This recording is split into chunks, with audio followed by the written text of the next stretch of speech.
In this video, I'm going to show you how to replace the rear wheel seal, which goes on the back of your floating hub on this Chevy Silverado 2500. Let's get started.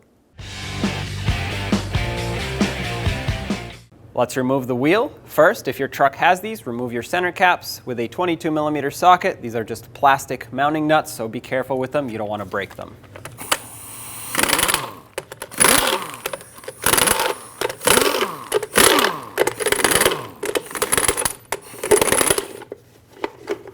Take this off and set it aside.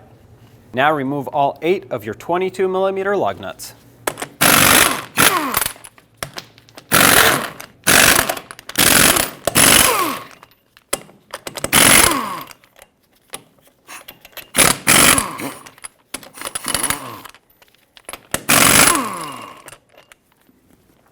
If your wheel is stuck like this one, put one lug nut back on for safety, and then take a rubber mallet and tap it with that rubber mallet on the tire, not on the rim, from the backside.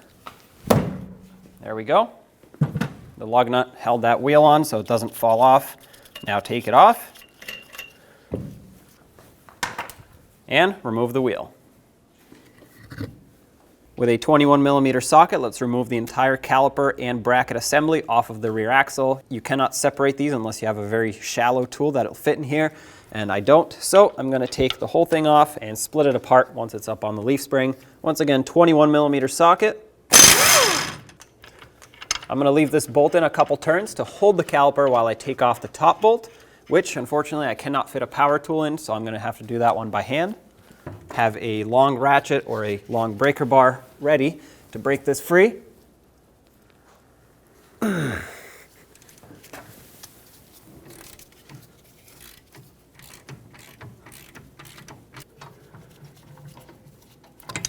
Take this bolt out,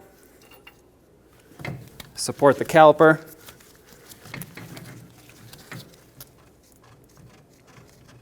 take the lower bolt out. Flip the caliper over on top of the leaf spring. Make sure you don't pull on this brake hose and put no pressure on it. It will damage it if you do that. At this point, you should be able to pull the rotor off. However, ours is seized on this hub, so I'm going to put in 2 bolts. They're 8x125 thread. Thread them in until they bottom out into these threaded holes here, and this is going to help you pull the rotor off. So as you thread these bolts in, it'll push on the hub, push the rotor off. Go back and forth. This should apply even pressure.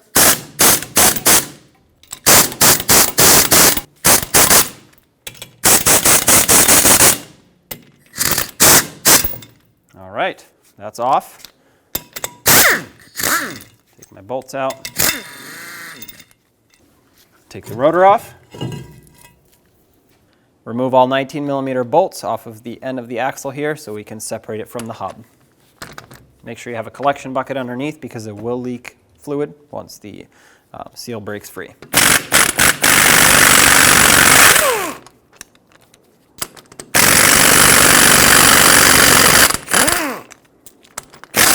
Whoa.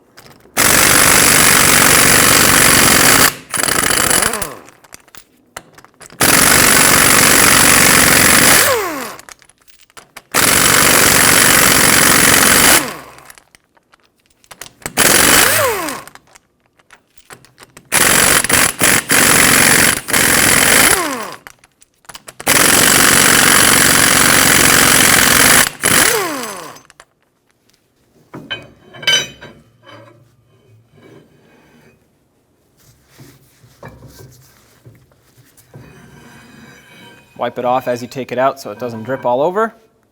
Before I continue removing things, I want to feel for how tight or how loose this hub is. Basically, if I spin it with medium force, it does almost 1 full rotation. If I spin it with more force, it'll do about 1 rotation. And basically, I want to take note of this so that I can make it just as tight when I reinstall, unless you have the proper tools to torque this to spec. You're going to have to basically go by feel. What you're looking for here is for it not to just free spin forever and ever, but not to be snugged up to the point where it takes a lot of force to spin it. Now there's a little retainer on this nut that's on here, so I'm going to take a pick and just pick off this retainer. Gonna just pry it off like that.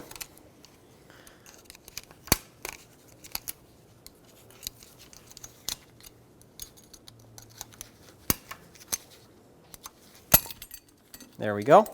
Now you have to remove the pin that's at the top. If it's stuck in there because the nut is putting pressure on it, well, just move the nut and release pressure. Take a magnet, stick it onto it, and remove this. Do not lose it because you will need it to lock everything in when you reinstall. Now you need a special socket to remove this nut, and if you don't have it, of course you can use whatever you can get your hands on to unthread it, but I'm just going to use the socket, and it should not be very tight because, well, it's not meant to clamp down very tight. It's just meant to prevent the hub from walking off of here. Remove the nut all the way.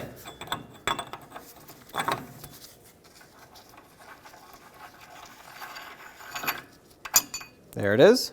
At this point, there's nothing holding this on except for the wheel seal on the inboard side, and we just have to pop it off. I'm going to take a pry bar. Be careful with your parking brake shoes, and just pry it out of here. Before I pry it, I'm going to put this nut on just a couple threads so I can hold it on and prevent it from, well, pretty much flying off of here as soon as it pops off. Okay.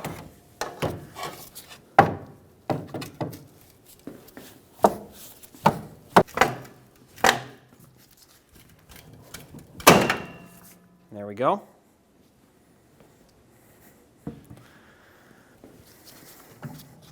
Remove the nut, which held it on perfectly, so that was good. And pull off your hub. More oil will come out, so make sure you drain it appropriately. Now we need to remove the seal. You have a couple options for this. You can either put a pry bar in here and pop it out, but I find that to be more difficult. What I do like to do is just take a chisel and chisel it up and out.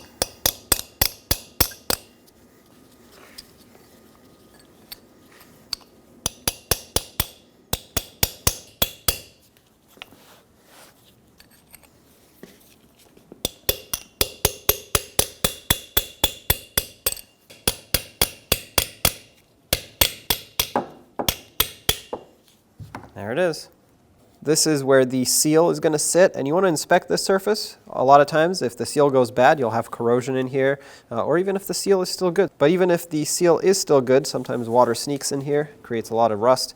Mine is perfect, so I'm not worried about that. I'm going to wipe it clean and grab the new seal, and let's drive it down. If you have a large block of wood, that would be ideal.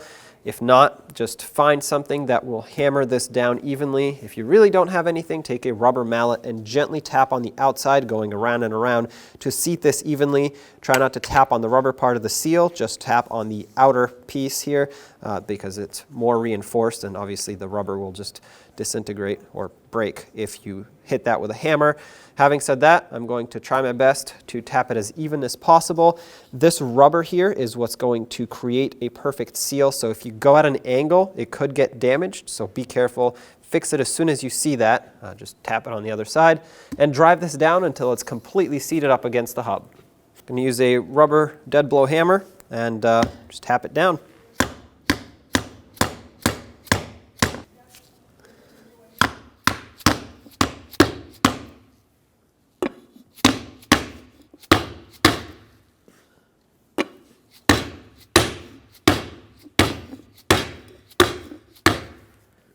That's bottomed out. You can check all around the edge and make sure. There you have it, seal is installed. I want to clean up the spindle part of the rear axle here on the back side where the seal sits, and I'm going to use some 320 grit sandpaper and just lightly scuff this up because I want the new seal to sit properly. If your truck doesn't have a lot of rust issues like this one, you probably don't need to do this, but I do. It's pretty corroded here, and I want to make sure that no water gets in here, and of course no oil leaks out. If any oil leaks out, it's going to get all over your e-brake shoes, and that's going to cause a lot of different problems, and you don't want to have to deal with it again. So make sure it's going to seat properly. Now, of course, don't use anything like a very abrasive sanding disc on a power tool. Otherwise, it'll damage the axle, and that's going to cause even more problems. Just lightly scuff it up with some fine grit sandpaper. After I use this 320 grit, I'm actually going to go up to a 400 and a 600 grit to smooth things out. I don't want any rough grooves in here. I just want it nice and smooth, and then we can get ready to reinstall the hub. Now that everything is cleaned up, it's nice and smooth, and yeah, sure, you can still see rust here, but it's basically past where the seal sits, and it's also nice and smooth. I'm going to rinse it off with brake parts cleaner. I have this rag in here to prevent any debris from getting in there, especially brake parts cleaner. Rinse off the entire area, and wherever you got any of the sanding dust.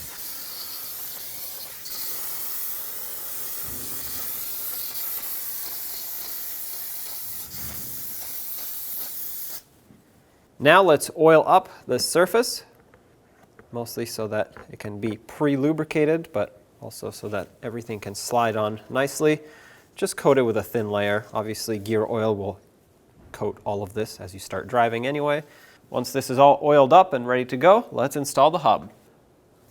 Take your hub, gently slide it over so you don't damage the seal on the back.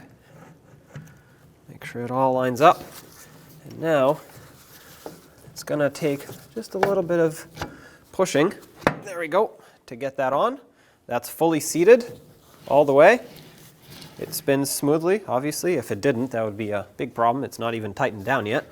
But at this point, if you need to tap it with a rubber mallet once or twice, go ahead, but you shouldn't need to. If your surface on the seal side is clean, it should slide right on, especially since it's oiled up. So now let's put the nut on that holds everything from the outside.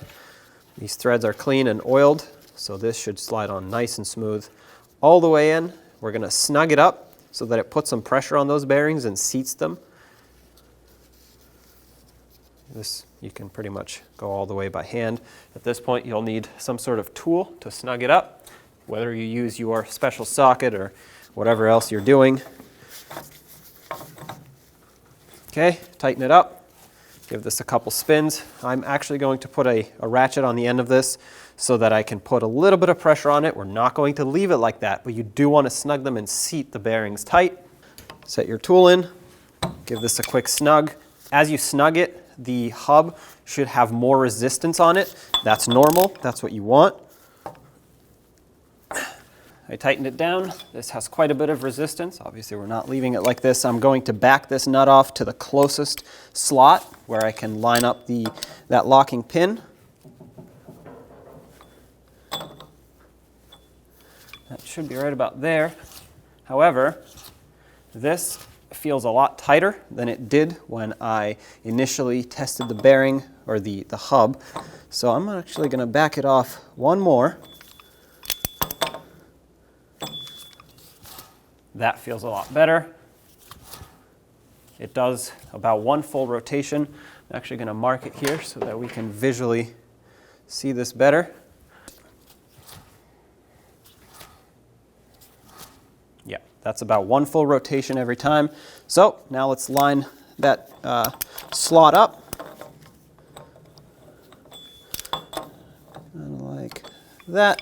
Perfect. We can put that pin in to lock it down tight. Slide it through all the way in. And then in this particular application, we had this cover. Just press that on.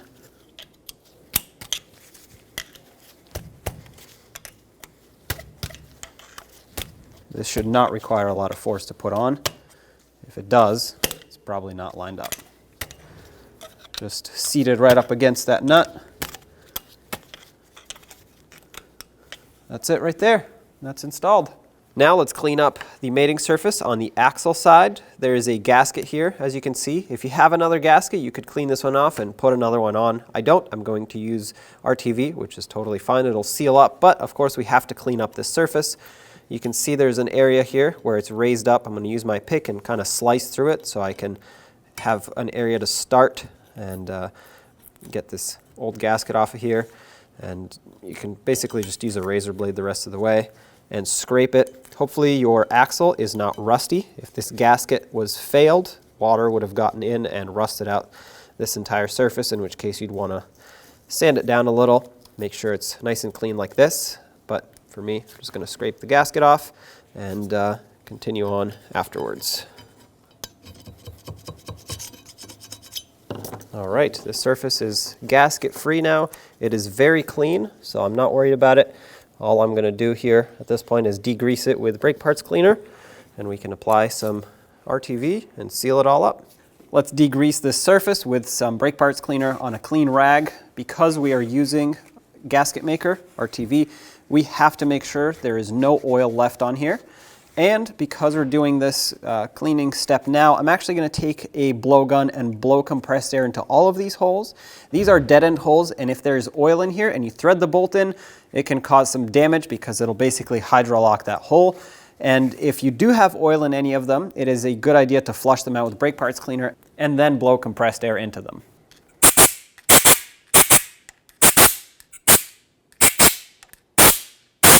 As you can see, that one had some debris in there, some moisture. All right, we're good to go. This surface is dry. Apply a very thin layer of RTV. If you put too much, it can actually squish to the inside of the hub here, and that would not be good.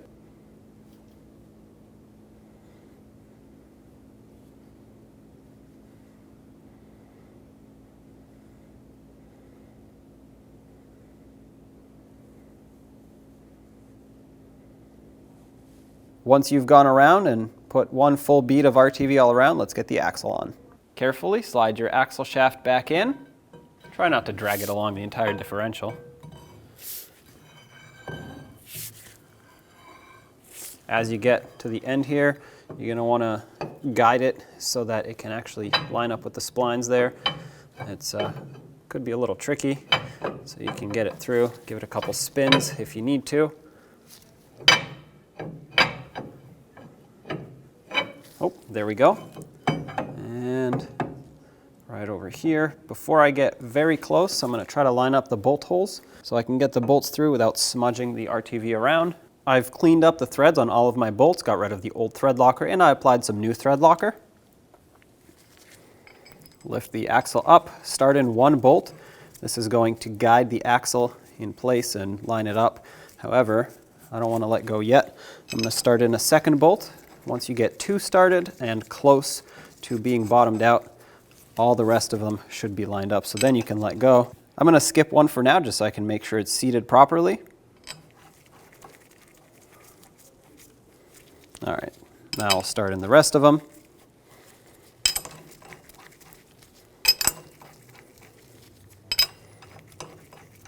Now let's tighten them all up. I'm going to go in a cross pattern and just snug them, and then I will come back and torque them properly. Doesn't matter on which one you start, but it does matter that you go in a cross pattern so everything can get seated properly.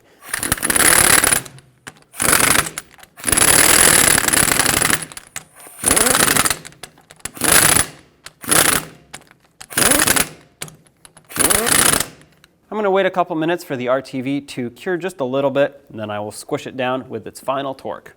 I have a long pry bar going through the lug studs, and that's going to hold the hub for me from spinning. If you wanted to, you could actually finish the job, put the rotor on and everything, and then put the wheel on without the center cap, and that'll give you access to these bolts, and then you could just torque it when it's on the ground. But I have a pry bar here, and I'm just going to do it this way. 167 foot-pounds is the torque for all of these. I'm going to go in a cross pattern, and as I torque one, I will mark it. That way I don't accidentally go over it again instead of the one that I have not torqued yet.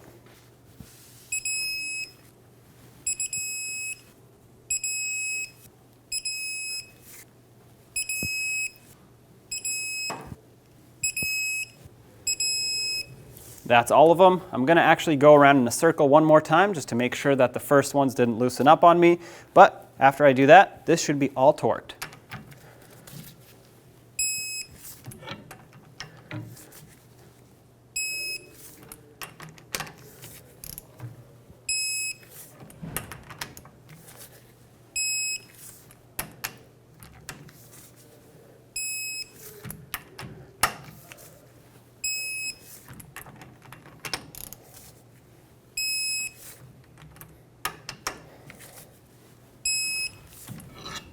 Now let's clean the hub surface where the rotor sits so that when I put the rotor on, it is nice and flat. I don't want any rust buildup here. Mine doesn't look too bad. The rotor was a little bit stuck on here, so I'm going to focus on this ridge here where the rotor actually sits on the center of the hub. But the rest of it is actually in good condition, so I'm not too worried once again. If you need to sand it down, be very careful not to remove too much material. I'm just going to go in with a wire brush and clean it up. Rinse this off with brake parts cleaner. Now it's a good idea to coat this with an anti-corrosive coating. I like to use anti-seize for this. Try not to get it on the lug studs.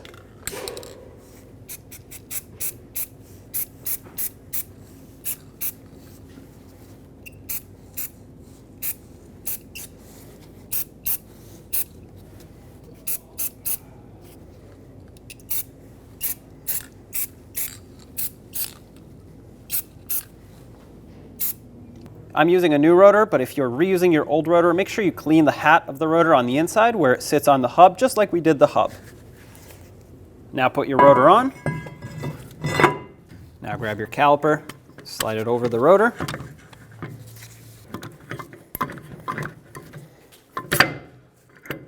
Okay.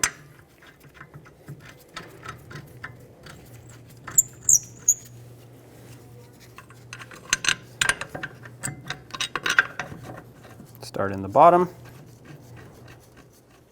Snug these bolts up. The top will have to be done by hand because there's no space for an air tool. 221 is the torque for both of these bolts.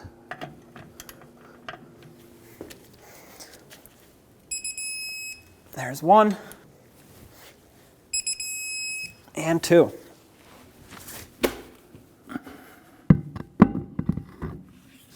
Let's get the wheel on. Put on all 8 of your lug nuts, bottom them out in a cross pattern, and then also in a cross pattern, we're going to torque them to 140 foot-pounds.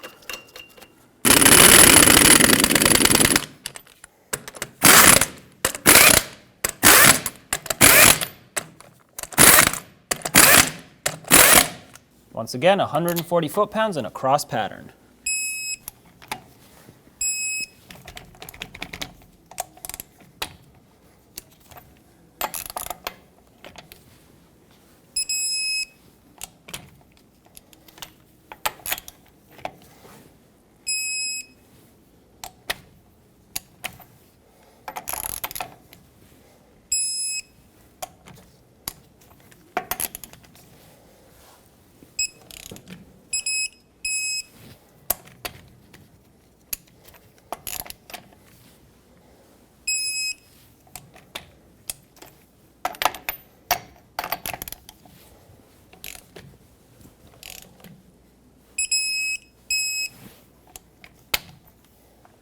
Put your center cap on if your truck has this, and with the same socket you used for the lug nuts, tighten these up just by hand, make them snug. These are plastic. If you strip them out once, they probably won't hold anymore, so just go in a cross pattern, that way this seats evenly.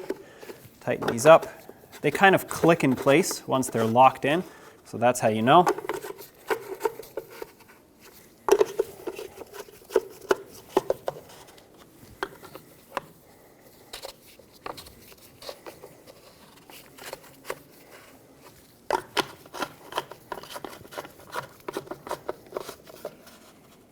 On the passenger side of your rear differential towards the front where the pinion is, you're going to find your 3/8 drive fill plug, remove it, stick an extension with a ratchet in here, break it free, remove it the rest of the way.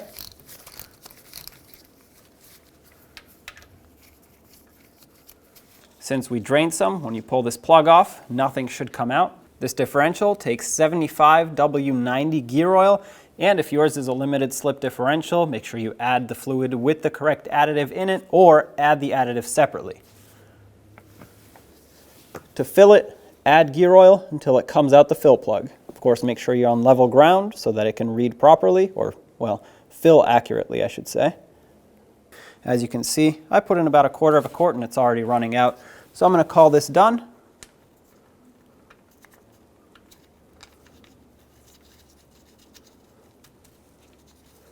Cap it off.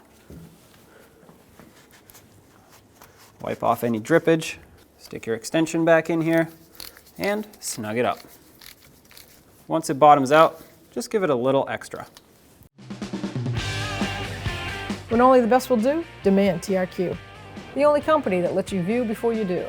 TRQ is committed to offering the highest quality aftermarket auto parts that are engineered for peace of mind. Thanks for using and viewing with TRQ.